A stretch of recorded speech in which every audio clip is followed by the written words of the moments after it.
কখনো কখনো কোথাও ঘুরতে যাওয়ার আনন্দটা শুধু গন্তব্যে পৌঁছানোর মধ্যে থাকে না, বরং সেই গন্তব্যে যাওয়ার পুরো পথটাই হয়ে ওঠে একটা সুন্দর গল্প। আজকের ভিডিওটা ঠিক তেমনই একটা গল্প। আজ আমরা যাচ্ছি ফ্লোরিডা এর একদম দক্ষিণের দিকে, কি ওয়েস্ট। সামনে কি আছে জানি না, কিন্তু একটা জিনিস জানি, আজকের পুরো জার্নিটাই উপভোগ করব। সকাল থেকে বের হওয়ার একটা আলাদা এক্সাইটমেন্ট ছিল। গাড়িতে উঠে যখন রওনা দিলাম তখন মনে হচ্ছিল আজকের দিনটা হয়তো অনেক দিন মনে থাকবে। শহরের ব্যস্ততা ধীরে ধীরে পেছনে ফেলে আমরা যত সামনে এগোতে থাকলাম, চারপাশের দৃশ্য ততই বদলাতে শুরু করলো।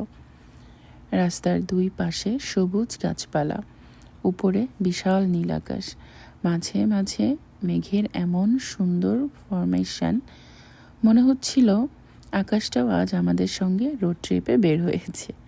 আমি সত্যি বলতে রোড ট্রিপের সবচেয়ে বেশি এনজয় করি এই মুহূর্তগুলো, যখন ডেস্টিনেশনের চিন্তা না করে শুধু রাস্তায় তাকিয়ে থাকা যায়, একটা গান চালিয়ে দেওয়া যায়, আর জানালার বাইরে তাকিয়ে মনে হয় লাইফ ইজ অ্যাকচুয়ালি বিউটিফুল। আজকের আকাশটাও ছিল অসাধারণ, কখনো সাদা তুলোর মতো মেঘ, আবার কখনো বিশাল কালো মেঘ এসে পুরো আকাশটাকে ঢেকে দিচ্ছিল।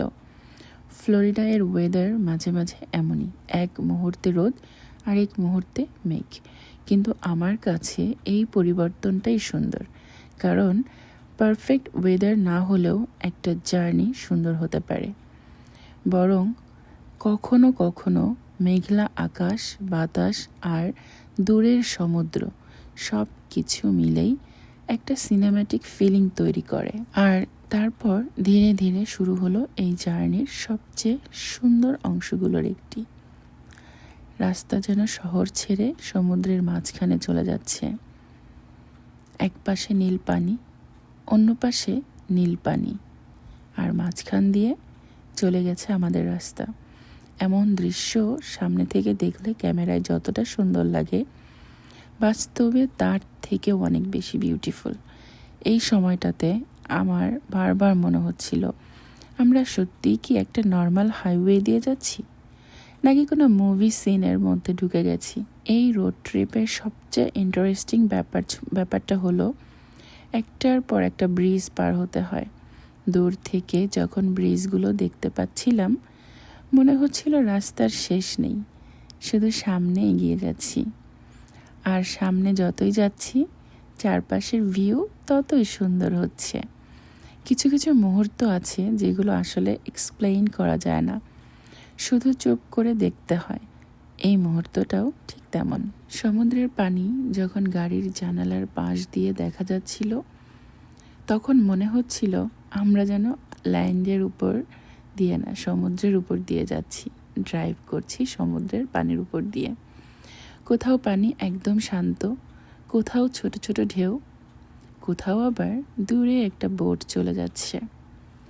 আমি জানি না অন্যদের কাছে কেমন লাগে, কিন্তু আমার কাছে সমুদ্র সবসময় একটু অন্যরকম ফিলিং দেয়। এই সমুদ্র, এই পানির সাথে আমার অনেক অনেক স্মৃতি বিজড়িত, যেগুলো আমি মনে করতে পারি, এবং সেই স্মৃতিগুলো খুব সুখের, খুব আনন্দের, তাই আমার মনে করতেও ভালো লাগে। সমুদ্রের দিকে তাকালে মনে হয় আমাদের জীবনের অনেক চিন্তা আসলে কত ছোট, যে সময়গুলো নিয়ে আমরা প্রতিদিন এত স্ট্রেচ করি, বিশাল এই সমুদ্রের সামনে দাঁড়ালে সেগুলোকে খুব ইনসিগনিফিক্যান্ট মনে হয়। যতই কি ওয়েস্টের দিকে এগোচ্ছি ততই মনে হচ্ছিল আমরা একটা নতুন পৃথিবীর দিকে যাচ্ছি। রাস্তার পাশে ছোট ছোট দ্বীপ, পানি, পাম ট্রিজ, আর অসাধারণ একটা ট্রপিক্যাল অ্যাটমসফিয়ার। মাঝে মাঝে গাড়ির স্পিড কমিয়ে শুধু চারপাশটা দেখছিলাম, কারণ কিছু ভিউ আছে যেগুলো ক্যামেরাতে ক্যাপচার করা যায়, কিন্তু চোখে দেখার ফিলিংটা ক্যামেরা কখনো পুরোপুরি দিতে পারে না। এই জার্নিতে একটা জিনিস খুব ভালো লেগেছে, আমরা শুধু একটা জায়গায় যাচ্ছি না, আমরা আসলে পুরো একটা এক্সপেরিয়েন্সের মধ্য দিয়ে যাচ্ছি। একটা ব্রিজ শেষ হচ্ছে, তারপর আরেকটা ব্রিজ শুরু হচ্ছে, একটা আইল্যান্ডের পেছনে পড়ে যাচ্ছে আরেকটা আইল্যান্ড, আর সামনে নতুন একটা ভিউ চলে আসছে। এই কন্টিনিউয়াস চেঞ্জটাই রোড ট্রিপটাকে এত ইন্টারেস্টিং করে তুলেছে। আর এই পুরো জার্নির মাঝে একটা সময় মনে হলো জীবনে হয়তো আমাদের মাঝে মাঝে ডেস্টিনেশনের চেয়ে জার্নিটাকেই বেশি এনজয় করা উচিত। আমরা সবসময় ভাবি কখন পৌঁছাবো, কখন কাজটা শেষ হবে, কখন সব কিছু ঠিক হবে, কিন্তু কখনো কখনো একটু স্লো হওয়া দরকার, চারপাশটা দেখা দরকার, নিজের জন্য একটু সময় রাখা দরকার। কারণ শেষ পর্যন্ত জীবনের সুন্দর মেমোরিজগুলো হয়তো ডেস্টিনেশনে পৌঁছায় না, এই ছোট ছোট পথের মধ্যেই তৈরি হয়। আর এখন আমরা ধীরে ধীরে আমাদের ডেস্টিনেশনের কাছাকাছি চলে এসেছি। মনের মধ্যে তখন একটাই এক্সাইটমেন্ট, অবশেষে কিউ ওয়েস্ট। এতক্ষণে যে রাস্তা, ব্রিজ আর ওশান ভিউজ দেখছিলাম, এবার সেই জার্নি আমাদের নিয়ে যাবে কিউ ওয়েস্টের ভেতরে। সামনে কি কি দেখতে পাবো, কোথায় যাব, সমুদ্র কেমন হবে, সব কিছু নিয়েই একটা কিউরিসিটি কাজ করছিল। অবশেষে আমরা পৌঁছে গেলাম কিউ ওয়েস্ট। সত্যি বলতে এখানে আসার পর প্রথম ফিলিং হচ্ছিল এই জায়গাটা এত সুন্দর কেন। চারপাশে ট্রপিক্যাল ভাইব, নীল আকাশ, সমুদ্রের বাতাস আর একটা রিল্যাক্সড আইল্যান্ড অ্যাটমসফিয়ার। মনে হচ্ছিল এতক্ষণ যে লং ড্রাইভ করেছি সেটা অর্থিট। আজকের জার্নিতে হয়তো আমরা অনেক জায়গা দেখিনি, কিন্তু একটা সুন্দর রোড ট্রিপের জন্য সবসময় অনেক জায়গা দেখার প্রয়োজনও হয় না।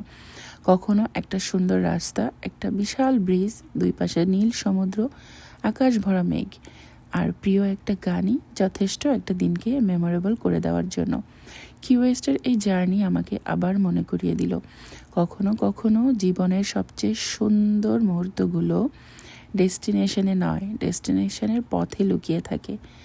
আর আজকের এই জার্নি প্রতিটা মুহূর্ত আমি ক্যামেরাতে ধরে রাখার চেষ্টা করেছি, যাতে অনেক দিন পর এই ভিডিওগুলো দেখলে আবার সেই রাস্তা, সেই আকাশ, সেই সমুদ্র আর সেই ফিলিংটা মনে পড়ে।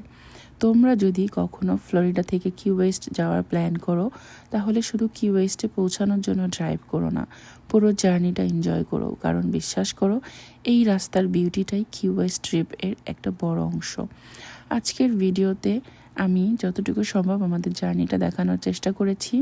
পরের ভিডিওতে ঘোরাঘুরির ভিডিও থাকবে। আর যদি না গিয়ে থাকো, আবার দেখা হবে নতুন ভিডিওতে, যেখানে থাকবে কিউ ওয়েস্টে আমি কোথায় কোথায় ঘুরলাম এবং কি কি করলাম, নতুন কোনো জায়গায় নতুন কোনো গল্প নিয়ে। Until then, keep exploring, keep smiling and enjoy the journey.